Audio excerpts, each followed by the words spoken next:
Okay, so what's your initial? This is one of the movies I've ever seen in my entire life. Like, it was actually painful to watch at points. Painful. Lights, camera, and action. Welcome to the I Remember Liking That Movie podcast. Remember those childhood movies you loved? We're going to watch them again and find out if they're still as amazing as you remember. Let's get ready to join Anna and Jimmy as they go back and watch those movies you remember being oh so awesomely good. Horror movies that scared. Comedy movies that dared. Damn! And action movies so preposterously ludicrous that they defied the laws of common sense. Now, here's your hosts, Anna Santos and Jimmy Coates.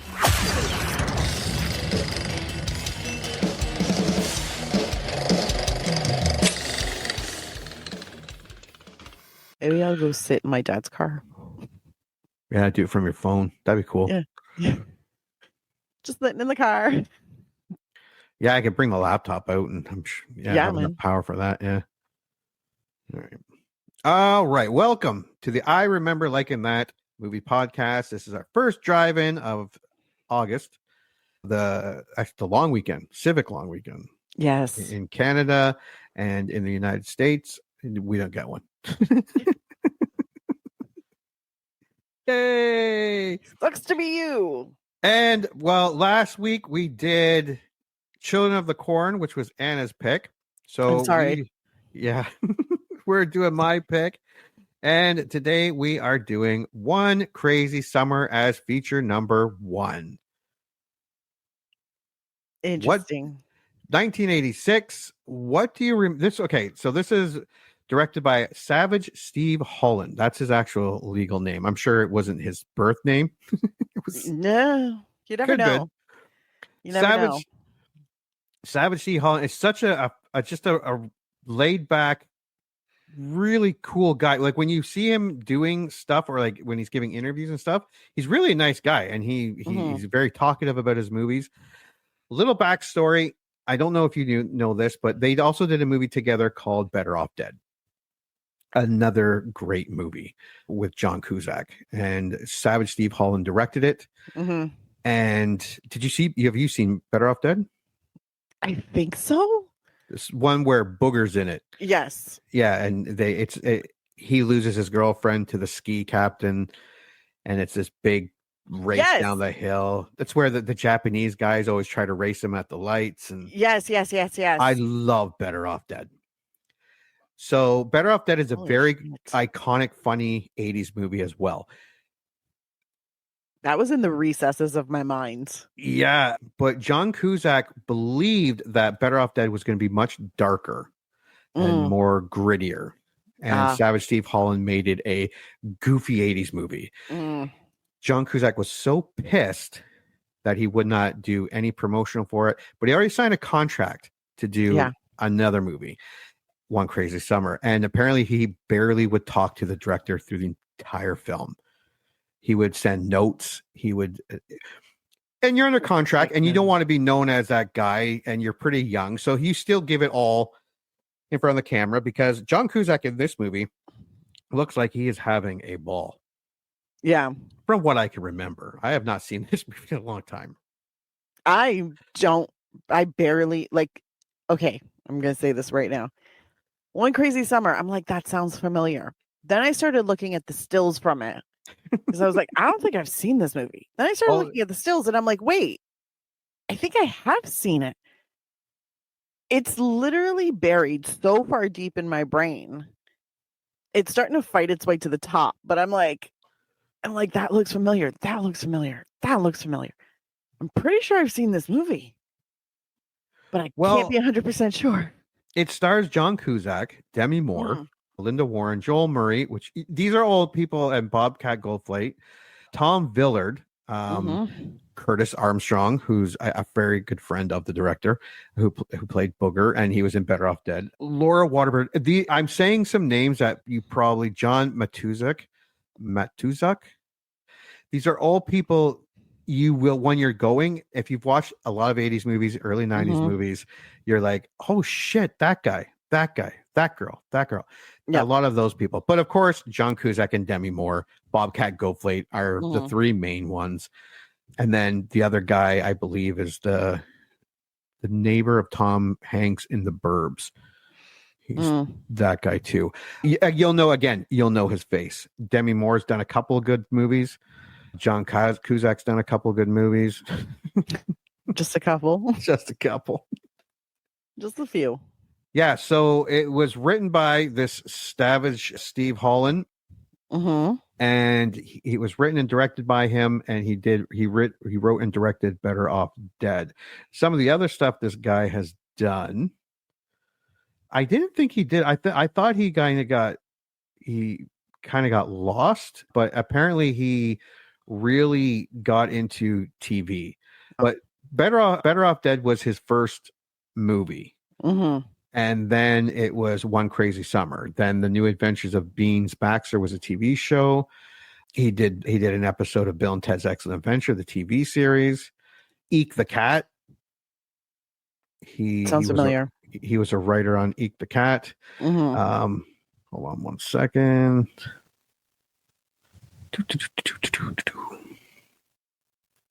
Safety Patrol, Honey, I Shrunk the Kids, the TV show. He actually did a third movie. This was kind of a trilogy, and the third movie was How I Got Into College. It is a very unknown movie that was very, very funny. It had Anthony Edwards in it. I remember it being funny. I remember liking Children of the Corn too. Me too. I don't trust myself anymore. No. This is why when I see something and I'm like, oh, I've never seen that. And then I watch it and then I'm like, wait, I have seen this. What the fuck? Where did my brain go? Do you remember anything about this movie? No. I think when we were picking this movie, I was like, I've never seen it. Then I looked at the stills and I was like, shit, I think I've seen it. If I had seen it, no doubt, late 80s, maybe early 90s, one time. Yeah. Okay. I bought this. We were in town. There was a store that rented videos and it would sell off its videos at the corner store. And this was $10 and I bought it. I saw this movie a lot when I was a kid. I did not. We were not buying a lot of videos for most of my life, to be perfectly honest. I started doing it probably in my late teens, early 20s. Like when HMV was still around. Yeah. And they would have their like $10 DVDs. I would go and buy. And then when I started going down to the US for US Thanksgiving to have it with my cousins, I would go Black Friday shopping, and Target always had $5 and $10 DVDs. So I would buy up whatever I could while I was there. This was I've never seen this movie available to purchase anywhere. So it's it's not. I don't think I don't know how successful it was. To me, it's very successful because I owned it and I saw it before I bought it, and I saw it for $10. I'm like, yes. And I think this was one of those like late night city TV. We're gonna play this movie from the 80s. So I would have seen it when I was like 10 or 11. That was like 30 years ago, man. Well, it is a comedy. It's a stupid it's just toilet humor, goofy, almost childish, immature. Some of the stuff is like, it doesn't make sense, but how it works, but it's just gags. It's just running gags all the time. And I'm going to say the budget, since you don't remember seeing it, cannot be very high. No, it's probably really low. Yeah. And actually, it wasn't. The film One Crazy Summer had a budget of $9 million. I'm wrong. It's pretty high. Well, Better Off did so well. So his second movie, I guess, it got a lot more money.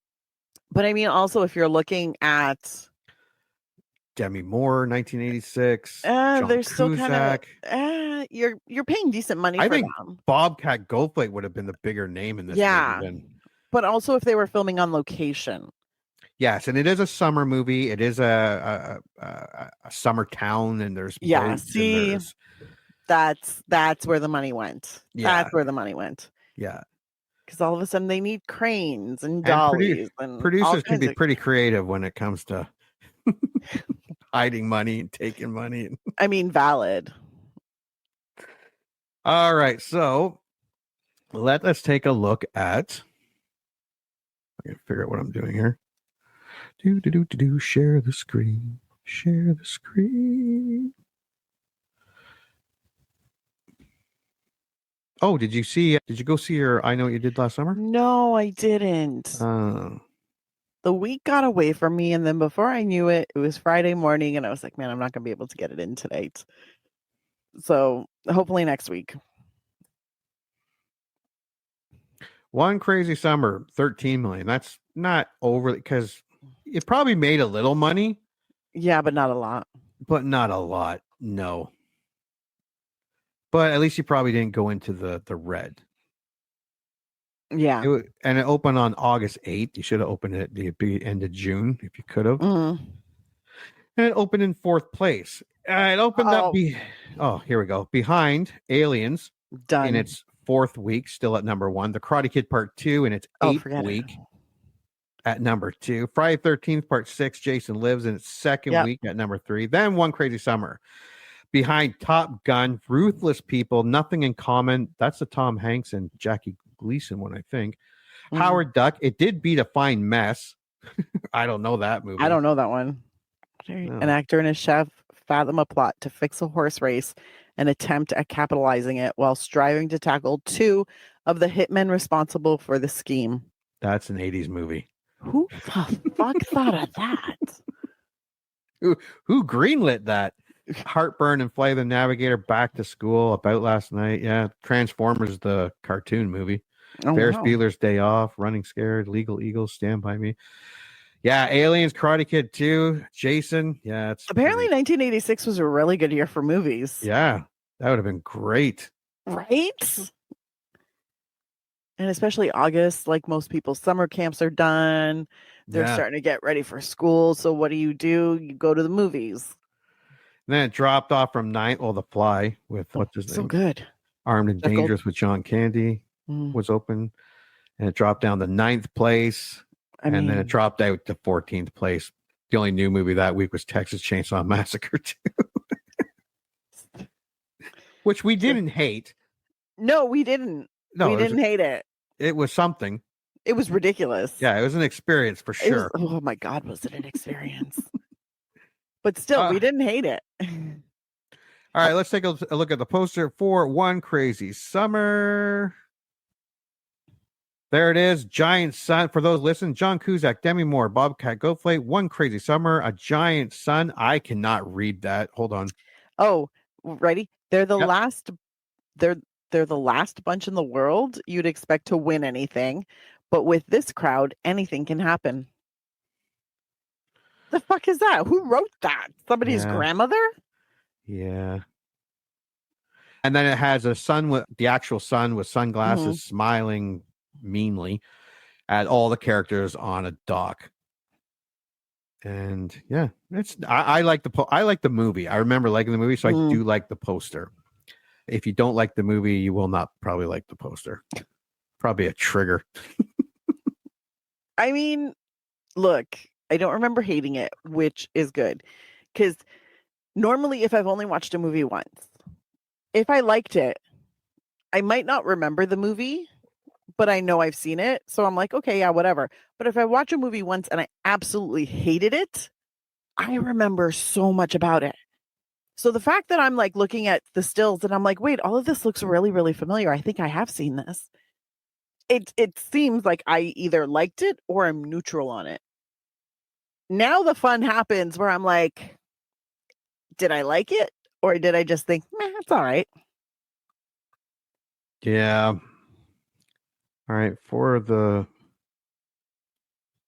Okay, so movie taglines. Nantucket, no rules, no limits, just one crazy summer. That's not bad. I think I take out the Nantucket part, though. They came to Nantucket for a summer. They found a whole lot more. Get ready for the wildest summer of your life. One crazy summer. That one's better. And Love, Music, and a Whole Lot of Mayhem. Perfect. Perfect. Now, let's go to the reviews. I'm ready. Let's see it. I do not think I this think movie it did not do well at all. I'm just going to guess. But you never know. We could be wrong. All right. Share. Sharing is caring. As I'm always told by my little daughter when she wants to take something off my plate or. Correct. That's when sharing is caring. Otherwise, don't touch my fucking shit. Yeah. All right. One Crazy Summer. 20 reviews comes in at 45%. Not great. Wow. 10,000 plus audience reviews comes in at 63%. So this was more of a audience favorite. Yeah. It is rated. The critics. Yeah. It's rated PG. An hour and 33 minutes. Yeah. All right. This was my pick. I will look for good. Okay. Well, you look for bad. So give me 1 second to find it. Here we go. Okay. So Matt Brunson from Film Frenzy says, fresh off 1985's Better Off Dead, writer-director Savage Steve Holland and star John Cusack reunited for One Crazy Summer, which is basically more of the same, minus that great $2 running gag. Original score, 2.5 out of 4. I love the $2 gag. The paper boy trying to get his money. While certainly not for all tastes, it's refreshing teenage fare and underlying its cartoony insouciance is a welcome touch of innocence. Okay, your TV guide. You don't have to use such big fucking words. Insouciance. 2.5. Is that with insouciance? That's how I would say it. For TV guide, you prick. That's a little pretentious. God, right? No, that's pretentious. That's pretension. Ryan Murphy from Miami Herald says One Crazy Summer is all about this band of misfits who go to this real pretty island for the summer and meet up with this real pretty girl and then get into these real pretty dangerous situations. What shocking originality. Original score 1 out of 4. And this guy's saying this back in 1986. Dude, it doesn't get any better. Like it doesn't get better. There's no more originality. I mean, there's a bit, but yeah. It's pretty much. Well, Gregory Winecup asks, remember fun? This movie does and gives it 4 out of 5. The New Times, not New York Times, the New Times. Of course. Well, Steve Dollar from the Gannett News Service says the jokes are as predictable as they are flat, enlivened only by Goldthwait's hyperactive shenanigans. No score. Fred Topple from About.com says solid 80s movie. 3 out of 5.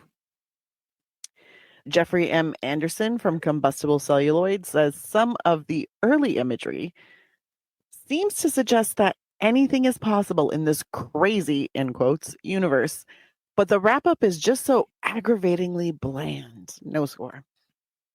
Ken Hankey from Mountain Express, as teen comedies go, it's not awful. 3 out of 5. Nina Darnton from the New York Times says John Cusack and Demi Moore are such charming personalities that they are appealing even in so silly a setting. There is a good chemistry between them. It would be interesting to see them make a film together instead of being stock figures. Original score 2 out of 5. The rest of mine are just they have a ripe tomato, but no score. Saying. So if you have one more you want to, if not, we can move on to IMDb. And there are none that are super great, so we can move on. Well, IMDb has 18,000 plus, comes in at 6.4 out of 10. That's pretty high. Yeah, that's not bad. I will start as my pick and my responsibility, so I will start with 10. Your responsibility. Where the hell did the review button go? There you are. All right. 10s are all the same. Best movie ever. Best comedy ever. So okay. Original. What from the creator of The Big Bang Theory comes 80s Zanius? What are you talking about? One Crazy Summer is an essential 80s summer romantic comedy and an absolute must-see. 10 out of 10 from Kevin Robbins. A fun watch if you are Gen X. Bob G, 46, 9 out of 10. Yeah, that's yeah. I think that happens a lot with some movies. Yeah. Like we're the only ones, maybe We're like, this is older amazing. boomers and younger millennials, but that group there, that's the only. Other than that, everyone's scratching their head, going, "What the fuck are you laughing at?" Who doesn't like this movie? 8 out of 10. Stack and Deck. The popular one seems to be pretty good comedy, but not quite as good as Better Off Dead. Aaron, 1375, 7 out of 10. Gizlef says, not nearly as funny as Better Off Dead, but still humorous. 6 out of 10. I was trying to avoid those, but they were in the 9 out of 10s. Mm. So let's see. It's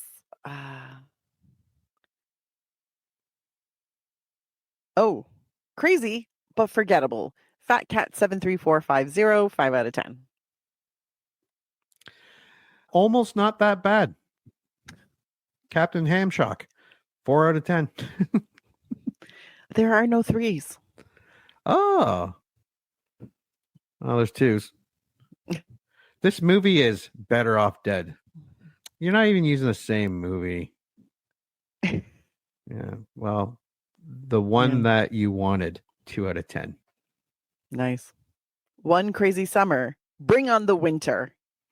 Edward Green, 1 out of 10.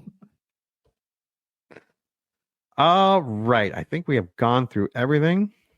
Yes. Let me see. One Crazy Summer trailer. There we go. Let's share it.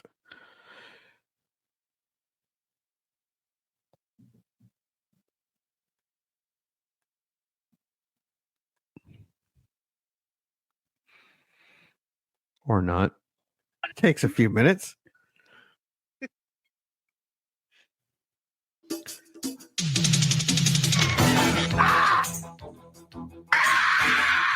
movie started! The movie's done! Not really. I just want them to come running in from the lobby thinking that they missed something. Hi, I'm Ed Stewart, movie star, also known as Bobcat Goldthwait, and me and my friends John Cusack and Demi Moore. I hate boats. I'm not getting on any boat. I beg to differ. Just had one crazy summer. Your dad said you were collecting shells. Shells! 57 millimeter! We did all the normal things people do. Hey, little boy, will you hold on to this for me? Made friends. Sorry. Oh, no. Saw the sights. Please, your enormous is anything but chilly. Killed our own food. Dazzled women. Are you ready for me, Hoops? We were party animals. Help me! Everyone loved us. My car. And we loved every minute.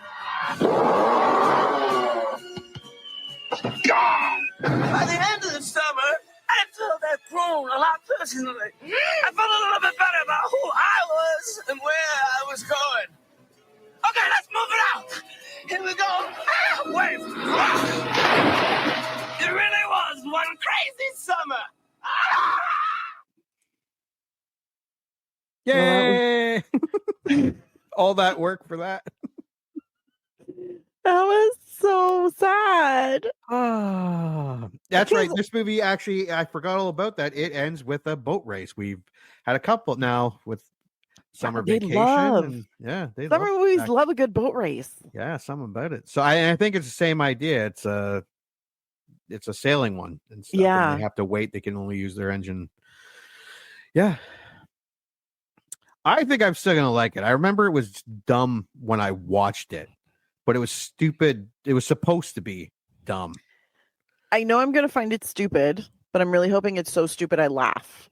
Yeah. And not so stupid I sit there going, why the fuck did Jimmy make me watch this? Yeah. So that's what I'm hoping for, is so stupid I laugh. But it's gonna be stupid either way. Yes. All right. Well, we are going to go watch One Crazy Summer from 1986. And when we come back, we are going to review it. Okay. Fantastic. You heard them. Movie time. Let's all go to the lobby and get ourselves a treat. And then watch a classic kick-ass movie from whenever the one we're about to watch was made.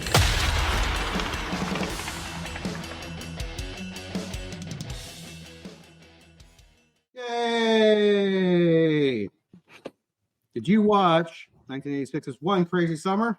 Dude, I don't think your mic's on. Oh. You can't hear me? No, I can hear you, but I think it's from the computer mic. Oh, you know what? Okay. If it isn't one thing, it's another fucking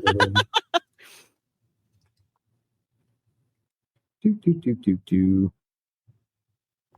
No, that's not it. That's not it. It is, bastard. Is that better? Yes, it is. There you go. I plugged it in before. All right. So, did you watch 1986? One Crazy Summer.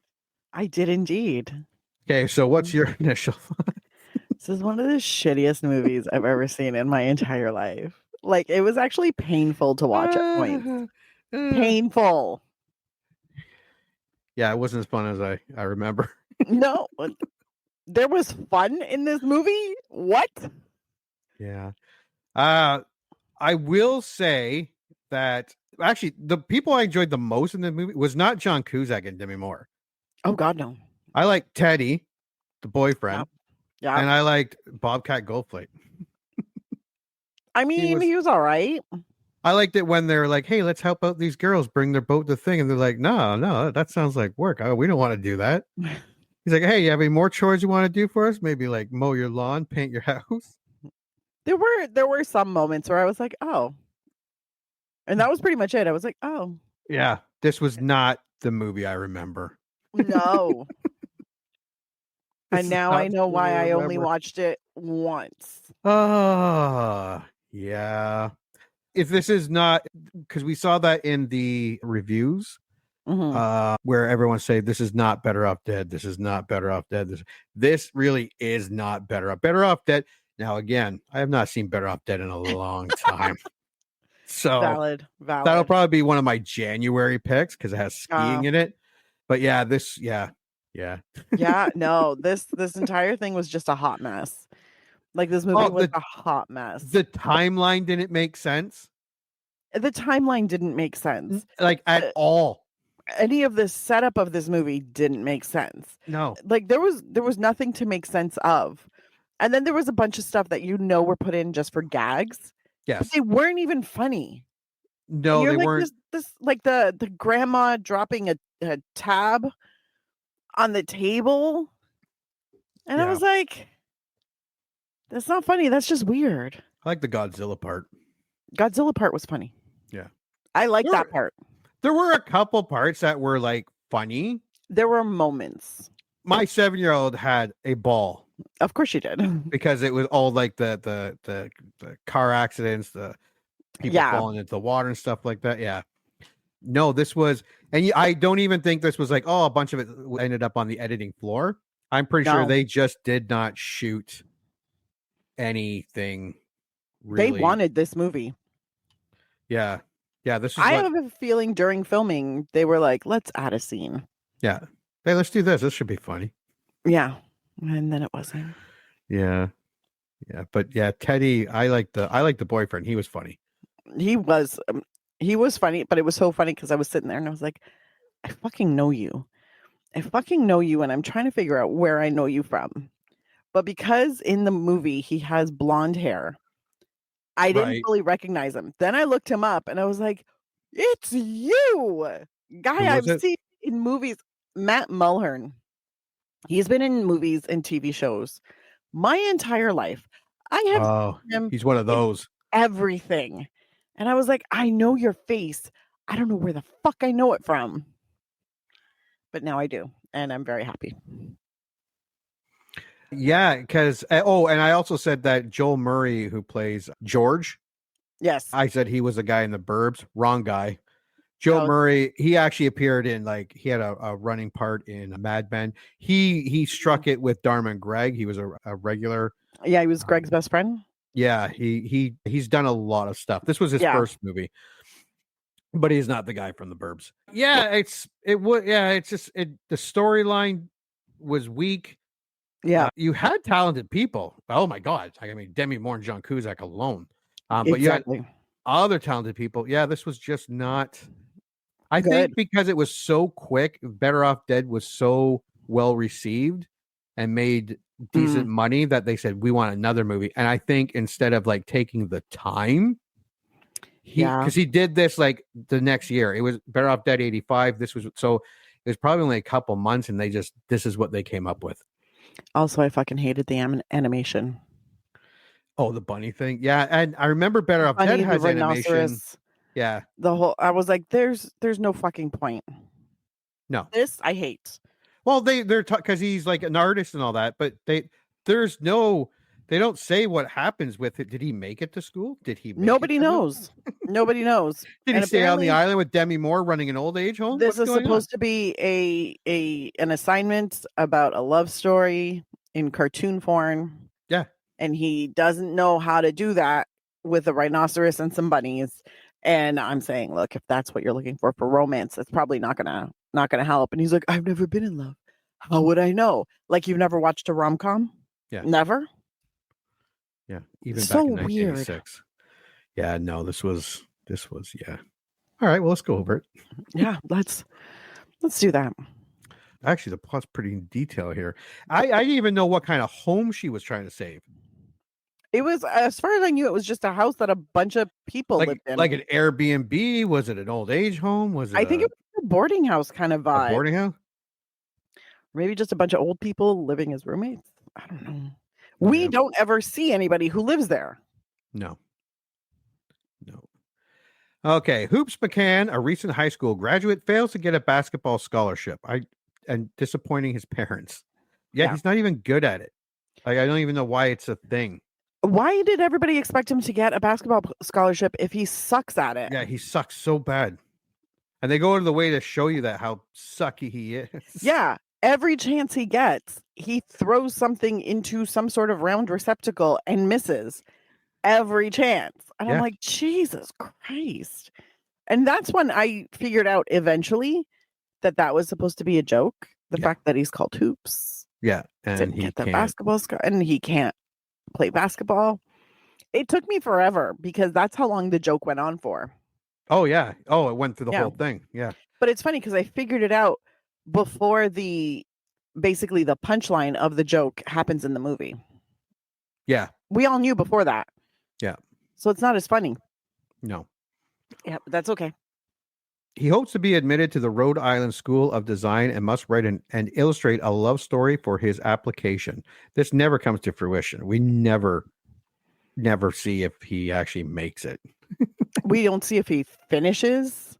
This is the third act that we think as a viewer. Oh, he's going to do, and he's going to try to, and then it just never materializes at all.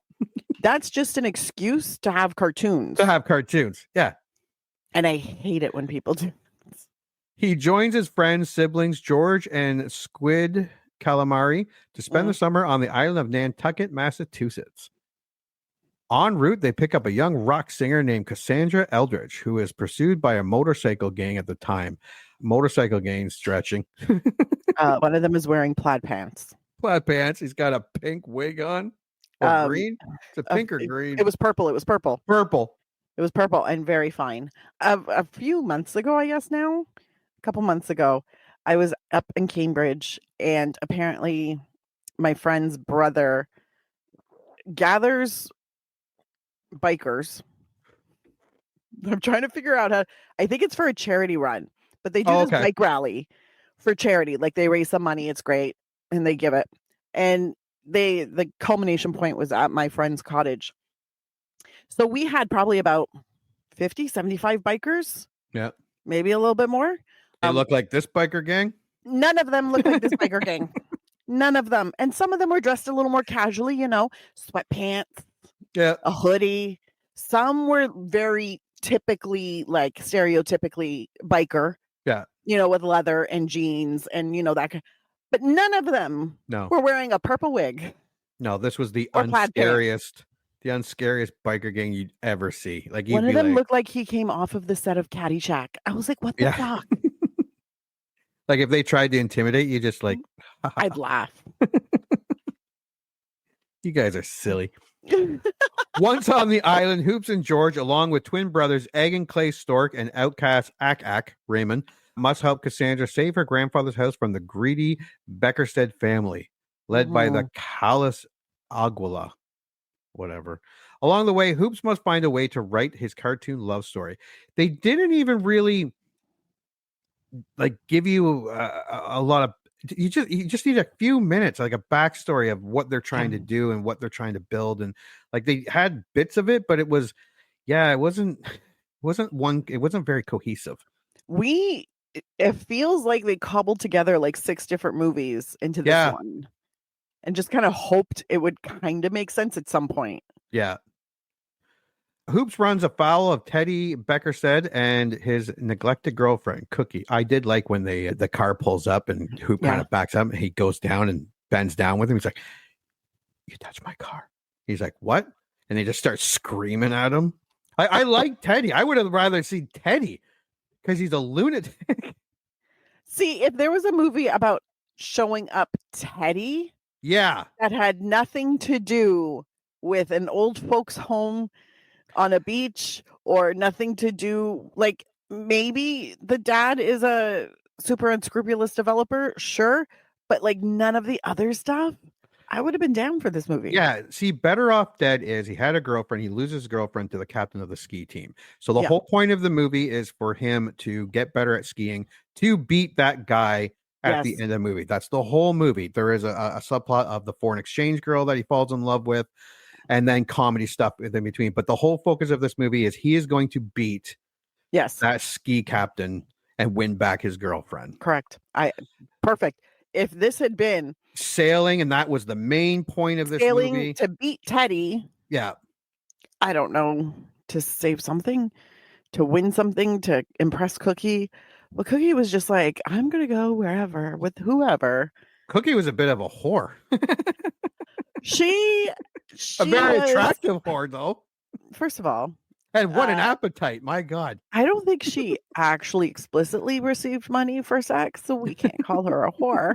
That's true. I do think she really enjoys the company of gentlemen. Yeah. Yes, a lot. Very attractive woman. Oh, beautiful. Gorgeous.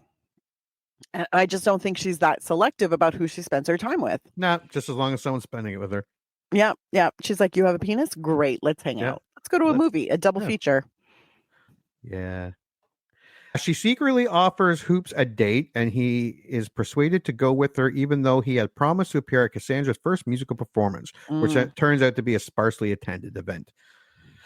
Hoops and Cookie go to the drive-in that night, where Teddy's friend Ty sees them and notifies Teddy. That's where we get Bobcat in the Godzilla outfit. No. Oh? That's not Bob. Is he in the God? He's not in the drive-in, but he's supposed to be at the event that Dad is holding to see if Teddy's leaving. He's like, 9:00. And he's like, shit, I can't. Right. Oh, God. That felt so much later in the movie, because this movie felt like it went on forever. This movie did seem a little longer than it wasn't that long of a movie, really. It was only an hour and a half. It was an hour and a half. But it felt like forever. Like even the kids, the troop and all that, it was almost like it was just thrown into. This is a movie filled with filler. Yeah, where the paperboy scene in Better Off Dead started early. I need my $2 for the paper, and everyone keeps ignoring him until finally the paperboy is losing his shit and just chasing John Cusack. I want my $2. But this stuff where all the kids, that could have been funny if you would have introduced it and shown something before. I don't know. Everything seemed a little forced. It all feels literally like they just had a bunch of ideas that they wrote scenes for. Yeah. And then they kind of forced them together. Yeah, let's film this. Let's film this. Yeah. Let's film this, and then we'll let the editor figure the rest out. Yeah, it felt very disjointed. It felt very unconnected. The editor was like, "What disjointed? The fuck?" Editor's like, "How the fuck am I supposed to put this all together?" You people are dumb. Meanwhile, Egg gets stuck in a Godzilla costume and causes havoc at the Beckerstead's promotional party for the Beckerstead estates, which would be located at the spot of Cassandra's grandfather's house. Hoops, George, Egg, and Ak run into Teddy and his friends. As Teddy threatens them, Cassandra appears and offers an impromptu basketball challenge between him and Hoop.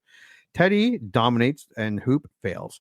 After spraying Teddy and his friends with mace, Cassandra is upset that Hoop did not appear at her performance and lied that he was a good basketball player. Yeah. Like, you had you had the right ingredients here. You had the right actors.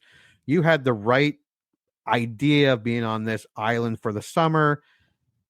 Yeah, it's just Nantucket for the summer.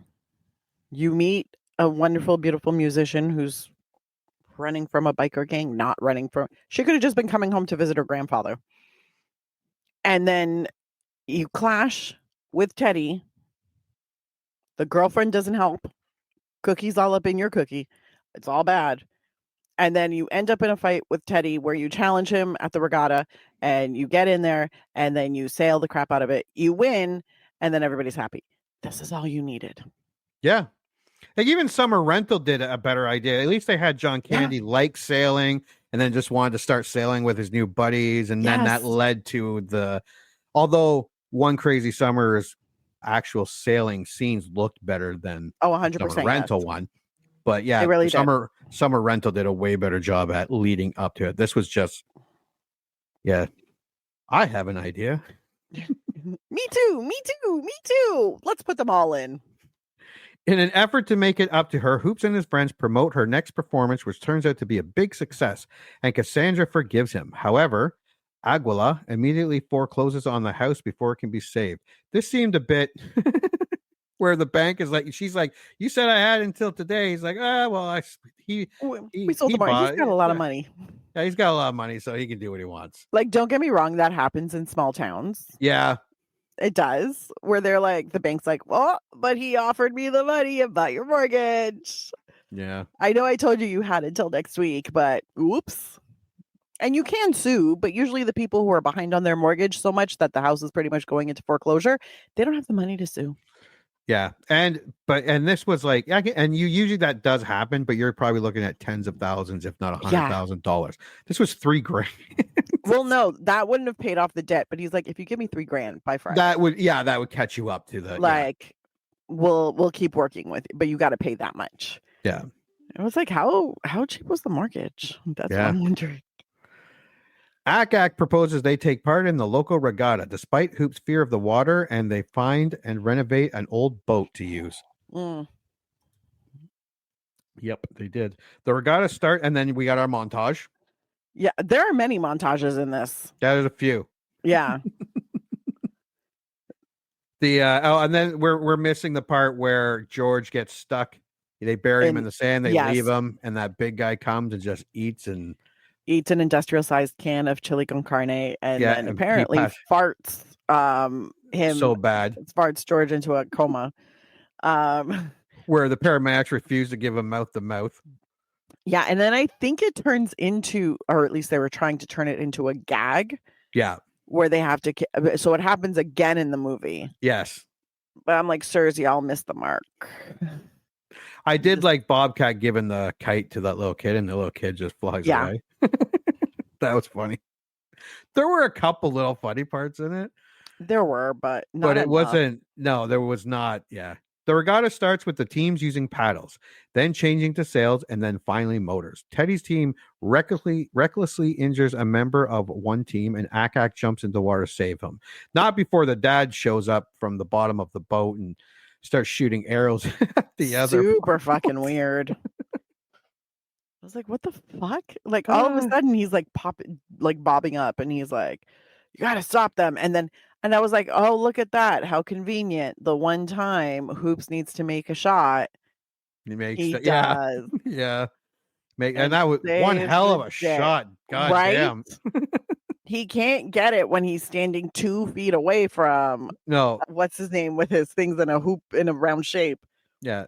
But he can do that like 50 2-inch diameter and 20 feet into the air. Yeah. He gets 100%. Of course.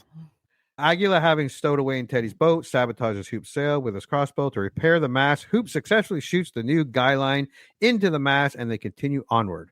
Before Aguila could shoot the mast again, he is thrown overboard by Squid. who was operating the mechanical dolphin from a nearby movie set. As retaliation for that was, when he kicked the dog, I was like, whoa, that's out of nowhere. I was like, it's Dude, funny though.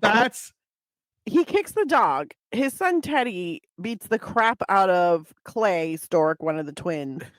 That's what fuels them at that point, that they're like, oh no. And I'm like, this guy's been doing this entire movie. He's been terrible. But now, and I was like, this family is terrible. Why would you leave your dog around them? They're horrible peoples. Yeah. Aguila having stowed away on Teddy's boat. Oh, no way. I just said that. He's operating the mechanical dolphin. When the teams use the motors, Hoop and his team win after using Teddy's car engine, the Ferrari, as their motor. Not quite sure how they did that, but yeah, they did it. Hoop and his friends celebrate their victory. They are awarded the prize. Squid's dog turns out okay after giving birth to puppies, even after that vicious kick, I guess.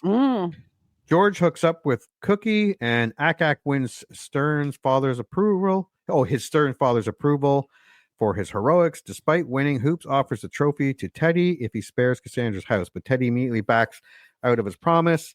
However, old man Beckerstead, father of that old guy, I just keep remembering him from Christmas Vacation. Yeah. The old guy that smokes a cigar and sets fire to the tree. Gives back the trophy and spares Cassandra's house, stating that he was not going to put a dime into Beckerstead Estates. He then drags Teddy away by his ear. Yeah, everyone just drags Teddy away by his ear. With the prize returned and the house spared, Hoops and Cassandra kiss, and she inspires a love story for his application. They don't say that. In the final scene, George's uncle Frank finally wins a $1 million prize. That was a running gag. The uncle keep trying to win the radio summer prize. Locked in the same room for God knows how long. Yeah, he goes to take the radio into the tub. Yep. Having been driven insane every summer for trying to win, but his phone and then he finally wins, and then his phone gets disconnected. Yeah, prize is given away to someone else. He snaps and promptly uses Akak's rocket launcher to blow up the radio station. And shortly thereafter, the Stork twins arrive and head to the still burning station to roast marshmallows. And that's actually our movie. Entire movie. All right. What is your score for One Crazy Summer? Skip it. I paid $4.99 for this motherfucker. What are you talking about? And I am mad. I bought it. Yeah, I just rented it because it was like buy for $9.99. I was like, fuck no, I'm probably gonna hate this movie. So I started playing it and I was hoping for the best. And immediately I saw animation and I was like, oh, okay, 1980s animation before a live action movie, whatever. It happened a lot. So I was like, fine, whatever. And then I was like, this sounds stupid, but whatever. And then you see Hoops and he looks and then his mom brings in the thing and he's talking about, she wants me to be she thinks I'm going to end up a street sweeper because I didn't get a basketball scholarship. And I was like, oh, I guess he was good at basketball, but every time he makes a shot, it doesn't work. And I was like, I guess he's not good at basketball. What the fuck is happening? Then all of a sudden there's a street sweeper in the parking lot at the high school graduation where his like gown is shrunk because his mom was like, do you know how many people wear those? And I'm like, they dry clean them. What? And that's the only time you see his mom. Yep. And then that's it. And then he gets in the car directly after graduation, goes to Nantucket with his friend and his friend's little sister and her ugly dog. And then there are the two little girls who it's like, if you get slapped on the back with your face like that, it's going to stick, and then it sticks. And then I was like, what the fuck? Oh, yeah. Those two guys. Yeah, those two little girls running around with just jacked up faces. And I was like, what? And then there were chili dogs on the ferry, and then they were running over. But before that, they were running away from bikers who were trying to get their money, which was hidden in the fucking like paper towel thing in the bathroom. Yeah. I was like, what the? In the men's bathroom on top of that. And I was like, what the fuck is happening? Then they get to Nantucket, and then it's just a bunch of other random shit just shoved together in some like very loosely based story where none of it was actually funny. None of it. There were a couple smiles. There were a couple, oh yeah, that's a good one. The Godzilla taking out the little mini the model of the like development. Hilarious. I like that. Everything else surrounding it, I was like, what the fuck? Why am I watching this movie? This movie is shit. There's no real conclusion other than apparently like Cassandra and Hoops get together. We don't know what happens. Do they stay on Nantucket? Does she leave? Does he go to art school? We don't know. We don't really care either. We're like, thank God the movie's done. So skip it. Skip this motherfucking movie. And your IMDb? 0. 0. No, actually, I take that back. 1 For the Godzilla gag? for the Godzilla. Everybody else can go fuck themselves. That Godzilla scene was great. Everything else, fuck it. What's your review? If you remember, like in One Crazy Summer, there's a strong chance you might be disappointed. This is not Better Off Dead.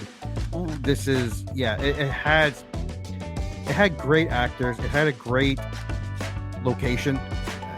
It had a few gags that were okay. It had a couple. I like the part where they were complaining about having to help the girls. I like the Godzilla part, the kite part. Other than that, and I like Teddy. I like Teddy being mean, yelling. Other than that's only maybe 3 or 4 minutes worth of movie here. Other than that, this is not great. It's not great at all. Not great. If you saw, I watched this a lot as a kid. God bless. I can only say, like, back in the 80s, there wasn't as much selection as there is now today. You got what you got, and that was it. Oh, fantastic. No, I would say, I'm not going to say skip it. I would say stream it. Don't spend money. I bought this, and I'm like, I probably will watch it again. I'll probably just be as disappointed in the future as I am now. Yeah. Stream it for the nostalgia. If you really remember liking it, or you want something different that's not that great or not that funny. If you want to take a break from laughing, but still want to watch a comedy, this is okay. And you can check your phone. You're not going to pause it when you go get a snack or something. Yeah. No. You're not going to miss anything. You need to take a 20-minute shit? Go ahead. Just let the movie play. You won't miss anything. Yeah, this movie is a 5 out of 10 for me.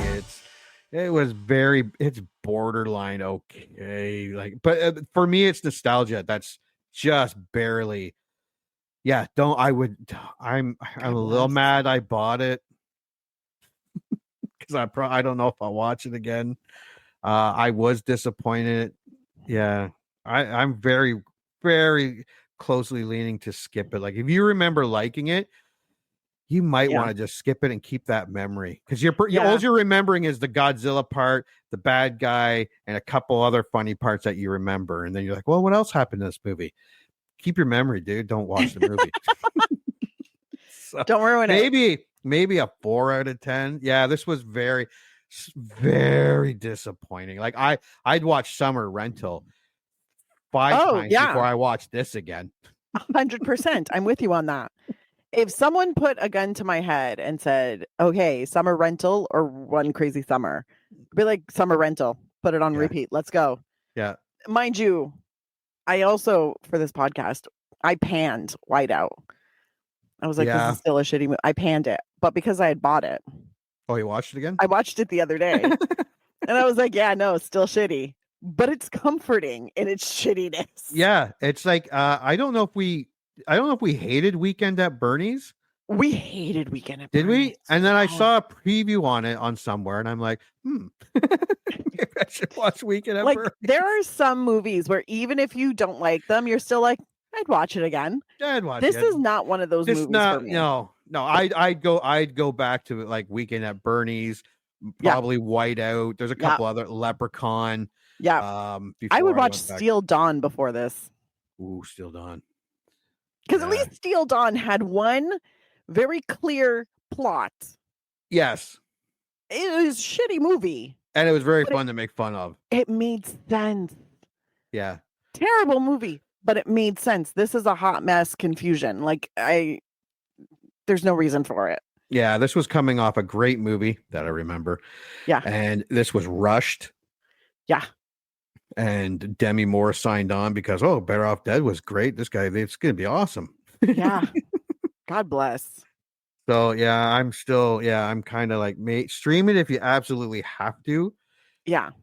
You're fine skipping it. Have that memory. I would have rather kept the memory of One Crazy Summer. That was awesome. Yeah. Because I mean, that memory's wrong. If you think deep in your heart that you disagree with us, you're like, no, that's a great movie. I need to watch it right now. Please wait until it's on a streaming platform for free. Yeah. Because I guarantee you, once you rent it, you'll be like, that was not worth the $5. So unless you can rent it for like $1, Yeah. there was no reason to watch this movie. No, stream it. I don't even know if I could support $1. I would not. However, if someone is hellbent, but if you really have to, yeah, if they're like, no, I'm gonna watch that movie and I know I'm gonna love it, Anna and Jimmy don't know shit, by all means. Yeah, like when Apple has their 99 cents rental week, check it if it pops up on there. Yeah, and they'd be like, they were right. This movie sucks. And then they'll say, but they were right that I was good to wait until it was a 99-cent rental. Because now I don't feel so bad. It's $1. Yeah. All right. We have 2 skip it's kind of like a stream it if you absolutely have to. Do not waste money on that. Yes. We have a 1 out of 10 and I'm going to say 4 out of 10. You were so generous. Well, you did find more funny in this than I did. Yeah. And the nostalgia was kind of there. Yeah. But yeah, I was so disappointed. All right, that is One Crazy Summer. Now we are going to watch the preview for Maximum Overdrive, and then once that, congratulations, you just had one of your childhood movie memories vindicated, or they just eviscerated it. I don't know.